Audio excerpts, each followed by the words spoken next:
Sir, ಇವತ್ತು 20ನೇ ತಾರೀಕು ಜನಪ್ರತಿನಿಧಿ ನ್ಯಾಯಾಲಯದಲ್ಲಿ ಕೇಸ್ ಇರುತ್ತದೆ. ಬೆಳಗ್ಗೆ ಬಂದು ಅಟೆಂಡ್ ಆಗಿರ್ತೀವಿ, ಮಧ್ಯಾಹ್ನಕ್ಕೆ ಪಾಸ್ ಓವರ್ ಮಾಡಿರ್ತಾರೆ. ಮಧ್ಯಾಹ್ನ ಊಟ ಮುಗ್ದು ಆಚೆ ಡಾಕ್ಯುಮೆಂಟ್ಸ್ ತಗೊಳ್ಳೋಕ್ಕೋಸ್ಕರ ಕಾರ್ ಹತ್ರ ಬರೋ ಟೈಮಲ್ಲಿ ನಾವು CCB ಅವರು ಅಂತ ಹೇಳ್ಬಿಟ್ಟು ಕಾರಲ್ಲಿ ಬಂದು ಕೂರಿಸ್ಕೊಂಡು ಕರ್ಕೊಂಡು ಹೋಗಿದ್ದಾರೆ. ಮೈಸೂರಲ್ಲಿ ನಮ್ಮ ಮನೆಗೆ ಒಂದು 10 ಜನ ಹೋಗಿ ನಾವು CCB ರಿಂದ ವಾರೆಂಟ್ ಇದೆ ಅಂದ್ಬಿಟ್ಟು ಮನೆ ಸರ್ಚ್ ಮಾಡ್ತಿದ್ದಾರೆ. ಇಲ್ಲಿ CCB ಅವರು ಅಂತ ನಾವು ಕರ್ಕೊಂಡು ಹೋಗಿದ್ದಾರೆ. ಯಾರಿಗೂ ಏನು ಯಾವ ಕೇಸು ಏನು ಇನ್ಫಾರ್ಮೇಶನ್ ಏನು ಕೊಡ್ಲಿಲ್ಲ ಕಂಪ್ಲೀಟ್ ಆಗಿ. ಸರ್, CCB ಅವರು ಬಂದು ಕೇಳಿದ್ರೆ ಗೊತ್ತೇ ಇಲ್ಲ ಅನ್ನೋ ರೀತಿ ಹೇಳ್ತಿದ್ದಾರೆ. ನಮ್ಗೇನು ವಿಚಾರ ಬಂದಿಲ್ಲ ಅಂತ ಹೇಳ್ತಿದ್ದಾರೆ. ಅಲ್ಲಿ ನೋಡಿದ್ರೆ ಮನೆ ಹತ್ರ ಹೋಗಿ CCB ಅವರು ಅಂತ ಹೇಳಿ ವಾರೆಂಟ್ ಇಟ್ಕೊಂಡು ಮನೆಯೆಲ್ಲ ಹುಡುಕ್ತಿದ್ದಾರೆ.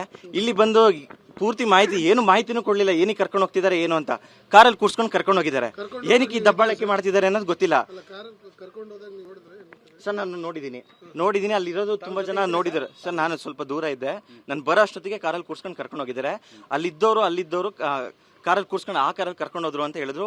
ಇನೋವಾ ಕಾರಲ್ಲಿ ಕೂರ್ಸ್ಕೊಂಡು ಕರ್ಕೊಂಡು ಹೋಗಿದ್ದಾರೆ. ಸರ್, ಅರೆಸ್ಟ್ ಬಗ್ಗೆ ಮಾಹಿತಿ ಇಲ್ಲ ಸರ್. ಅರೆಸ್ಟ್ ಬಗ್ಗೆ ಏನು ಅಂತ ಮಾಹಿತಿ ಇಲ್ಲ. ಅರೆಸ್ಟ್ ಮಾಡಿದ್ದಾರೆ ಅಂತ ಹೇಳಿದ್ಕೋಸ್ಕರ ನಾನು ಇಲ್ಲಿ ಬಂದೆ. ಇಲ್ಲಿ ನೋಡಿದ್ರೆ CCB ಅವರು ನಮ್ಗೆ ಗೊತ್ತೇ ಇಲ್ಲ ಅನ್ನೋ ರೀತಿ ಹೇಳ್ತಿದ್ದಾರೆ.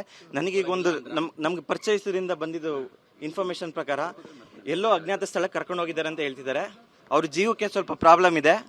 ಏನಾದರೂ ಆದರೆ ಈ ಸರ್ಕಾರನೇ ಕಾರಣ ಸರ್. ಅವ್ರ ಜೀವಕ್ಕೆ ಏನಾದ್ರು ಪ್ರಾಬ್ಲಮ್ ಆದರೆ ಸರ್ಕಾರ